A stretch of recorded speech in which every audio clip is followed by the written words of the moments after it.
Je réalise cette série de photos pour un quotidien. Nous sommes en 2007. À ce moment-là, je suis loin d'imaginer que débute un conflit social qui durera 8 ans. 3 présidents de la République se succéderont. L'un d'eux viendra même sur le parking de l'usine.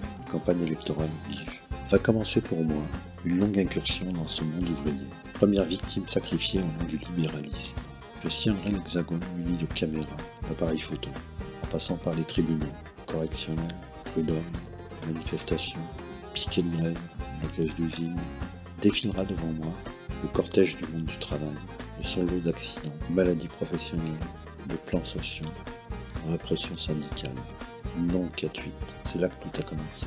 En 2007, la direction a décidé de fusionner les 2 usines, Goodyear et Dunlop, et au passage, modifier l'organisation du temps de travail. Le fait que Dunlop passe en 4-8, on a commencé à nous matraquer complètement chez Goodyear. Et un premier plan social a été donc mis en place par la direction de 460 salariés. Peu près. Ce plan social sera invalidé par le tribunal de Nanterre et la direction déboutée de toutes ses demandes. Les 4-8, Titan, tous ces prétextes, en tout cas, c'est ma conviction, ne servaient qu'à dissimuler la réalité de la stratégie de Goodyear, qui est toute banale et toute simple. Nous avons décidé qu'il y aurait moins de sites de production en Europe. Pour ce faire, nous devons fermer un certain nombre d'unités et elles sont désignées, j'en suis quasiment certain, au moins depuis 2005. Et parmi les unités sur lesquelles il y a une croix, figure l'usine d'Amiens Nord. Le dialogue social, en fait, il était inexistant, c'est-à-dire que la direction, elle convoquait les organisations syndicales, mais parce que c'était une obligation, les organisations syndicales n'étaient jamais entendues. Aujourd'hui, on ne comprend plus rien. Il n'y a qu'une chose à comprendre, c'est qu'on a des incompétents totales à la tête de la direction depuis des années et qu'on a surtout une direction qui est incapable de gérer son entreprise. Par contre, on a des actionnaires qui veulent presser le citron encore un peu plus pour faire des pneus dans des pays où ça coûte rien. C'est pas compliqué. Mais ce qu'on a dans le pneumatique, on l'a dans l'automobile, on l'a partout. C'est la délocalisation, la mondialisation. Voilà. Les réunions de CCE pour ce plan de sauvegarde de l'emploi, on a vu dès le départ que c'était des réunions qui étaient obligatoires, mais la décision était prise depuis longtemps. Ça va jusqu'à des intimidations de la part de la direction sur certains élus, jusqu'à des plaintes déposées par d'autres organisations syndicales, mais commanditées par la direction, où il y a eu des perquisitions à nos domiciles, des gardes à vue pour plusieurs d'entre nous. Il y a quelque chose de complètement inédit qui s'est produit il y a 4 semaines maintenant. 8 salariés des Goodyear, militants de la CGT, ont été condamnés à des peines de prison ferme. Et ça faisait un demi-siècle que la justice n'avait pas condamné des militants qui ont agi à l'intérieur de leur entreprise pour défendre les droits des salariés à des peines de prison. Et où vraiment on peut parler d'absence totale de dialogue social dans cette entreprise. Les gens qui étaient à ces réunions-là n'avaient aucun pouvoir, étaient obligés de poser des questions en haut lieu, mais on sentait bien que de toute manière on pouvait apporter tous les arguments qu'on voulait.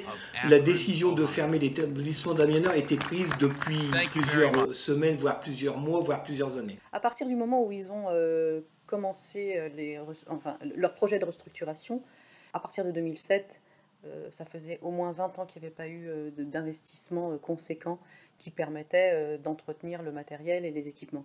Pour maintenir l'activité à Amiens Nord, il fallait imposer au groupe des investissements que le groupe ne voulait pas faire. Imposer des investissements, c'est imposer une autre façon de répartir les profits.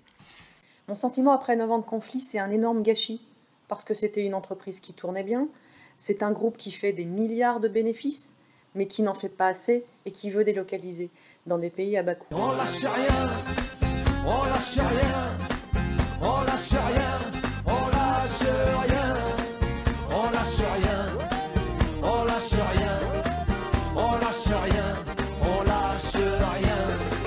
Ils nous parlaient d'égalité, et comme des cons les a crus, Démocratie, fais-moi marrer. Sur le film, sur la réalisation, ce film c'est un constat accablant. C'est 9 ans d'enquête. À travers moi, je suis toujours dans ce questionnement perpétuel.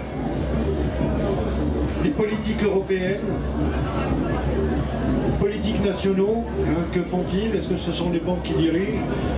La question des multinationales, du pouvoir des multinationales, et on le voit clairement. Elles font ce qu'elles veulent. Au cours de ce tournage, je connaissais déjà le monde ouvrier, je travaille dessus depuis 10 ans, et sans objectivité, avec un parti pris, étant moi-même fils d'ouvrier, j'ai quand même découvert et j'ai quand même été effaré de voir que ces circuits financiers, ces multinationales par exemple, empoisonnent des ouvriers en France. Les politiques ne sont pas à la hauteur, on n'a pas le nombre d'inspecteurs du travail qu'il nous faudrait, on n'a pas un service public de qualité. De temps en temps, on vote des décrets. Ces multinationales, pour contourner ces décrets, elles délocalisent, pas que pour des questions de coût. On sait qu'un ouvrier chinois coûte 25 fois moins cher, mais on sait que j'avais posé la question au tribunal à un DRH, non c'était pas un DRH, c'était un directeur financier Goodyear. Je lui ai dit, vous n'avez pas le droit d'utiliser ces produits. Et il m'a expliqué que par exemple un ouvrier français qui se blesse, c'est une victime, en Chine c'est un coupable, ou au Bangladesh. Donc vous voyez, moi quelque part, ce qui m'interpelle, c'est je n'ai rien à attendre de la finance, je n'ai rien à attendre de Jean-Claude Juncker, de tous ces commissaires européens qui sont passés par les grandes banques, parce qu'il ne faut pas se leurrer, il n'y a pas de démocratie. Je n'ai rien à attendre de ces gens-là, mais de la part de nos politiques attachés aux valeurs du Conseil national de la résistance, à travers ce qui aurait dû en découler, moi c'est les politiques que j'interpelle aujourd'hui, qu'ils soient sénateurs, qu'ils soient ministres, là on le voit bien. Montebourg, je le filme en 2009, il est dans l'opposition. Alors il m'explique, mais tout naturellement, il faut réinventer et il faut soutenir les ouvriers, il faut envoyer les banquiers en prison. Il a tout un discours, il arrive, il est nommé ministre du soi-disant redressement productif. Bon, on a vu ce qui est arrivé à Florange, on a vu ce qui est arrivé à Goodyear.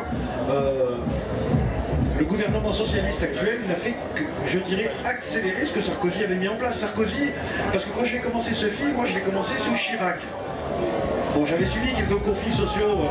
Chirac, qui n'est pas un afro-gauchiste, hein, laissait faire. C'est-à-dire que les syndicats pouvaient manifester. Avec Sarkozy, c'était pareil. Les syndicats pouvaient encore manifester, bloquer des zones de 3 jours. À un moment, ils sifflaient quand même la fin de la récréation. Il y avait de la répression. Mais là, c'est les dernières années, en particulier depuis 2012, il y a eu cette volonté de liquider, pas de mouvement social. Les blocages, il faut évacuer le plus rapidement possible, il ne faut pas que ça fasse boule de neige. La répression, j'ai jamais vu ces 2 dernières années, et pourtant la répression syndicale, elle a toujours existé. Si on fait l'histoire du mouvement social, je commencerai qu'à la Libération, dans les grèves des mineurs de 48, où on a une répression qui est attisée. On n'a pas, c'est pas des milices patronales, hein, c'est Jules Mock qui décide de remercier ses résistants à qui on a demandé un effort de guerre, où on leur envoie la marée chaussée, on en exécute, on en met en prison. Donc voilà, le constat pour moi sur Goodyear, le constat il est vraiment accablant, parce que le monde ouvrier a la triple peine. On lui demande de travailler, de fournir un effort, on l'empoisonne avec des produits chimiques. Quand il se bat pour sauvegarder son emploi, il est criminalisé. Il y a cette triple peine qui est vraiment... moi qui me renvoie à 48, parce que j'ai suivi les mineurs de 48. J'aime pas le mot réhabilité parce que c'est pas des criminels les mineurs. Hein. Ce sont beaucoup d'anciens résistants à qui on a demandé à la libération de faire un effort, ce fameux effort qu'ils ont fait pour relancer la production. Même certains syndicats n'étaient pas très clairs. Hein. Certains syndicats, il faut être honnête, voulaient à tout prix qu'il y ait cet effort. Puis à un moment, quand il y a eu cette... moi je parle pas de rébellion, je fais simplement le fait de vouloir respecter. On les a sanctionnés. Ces mineurs, ils ont mené un combat pendant 70 ans. Il faut savoir, et c'est dramatique, ils réclamaient simplement qu'on les rétablisse dans leur honneur et qu'on leur donne entre 30 et 50 000 euros, ce qui est rien du tout. Il en restait 8 il y a 3 ans. Christine Lagarde, qui était ministre des Finances, et à l'époque des mineurs, c'était le charbonnage de France, elle fait appel de la décision, c'est scandaleux. Et dans le même temps, l'arbitrage tapis 465 millions d'euros, dont 65 millions, dont 40 millions au titre du préjudice moral. Les Rwandais ont été découpés à la machette, il y a eu des procès, il y a eu on n'a jamais vu un préjudice moral de 40 et quelques millions d'euros. Donc vous voyez à quel point c'est ubuesque. Et à quelque part, ça doit nous interpeller sur des politiques, parce que c'est quand même des décisions. Moi, je veux bien faire la peau à toutes ces multinationales, moi ça ne me dérange pas, mais on a quand même des politiques qui sont censées être garants en théorie de mettre en place des lois et de faire appliquer ces lois. Donc, si vous avez des questions sur le film ou sur le conflit Goodyear, écoutez, n'hésitez pas.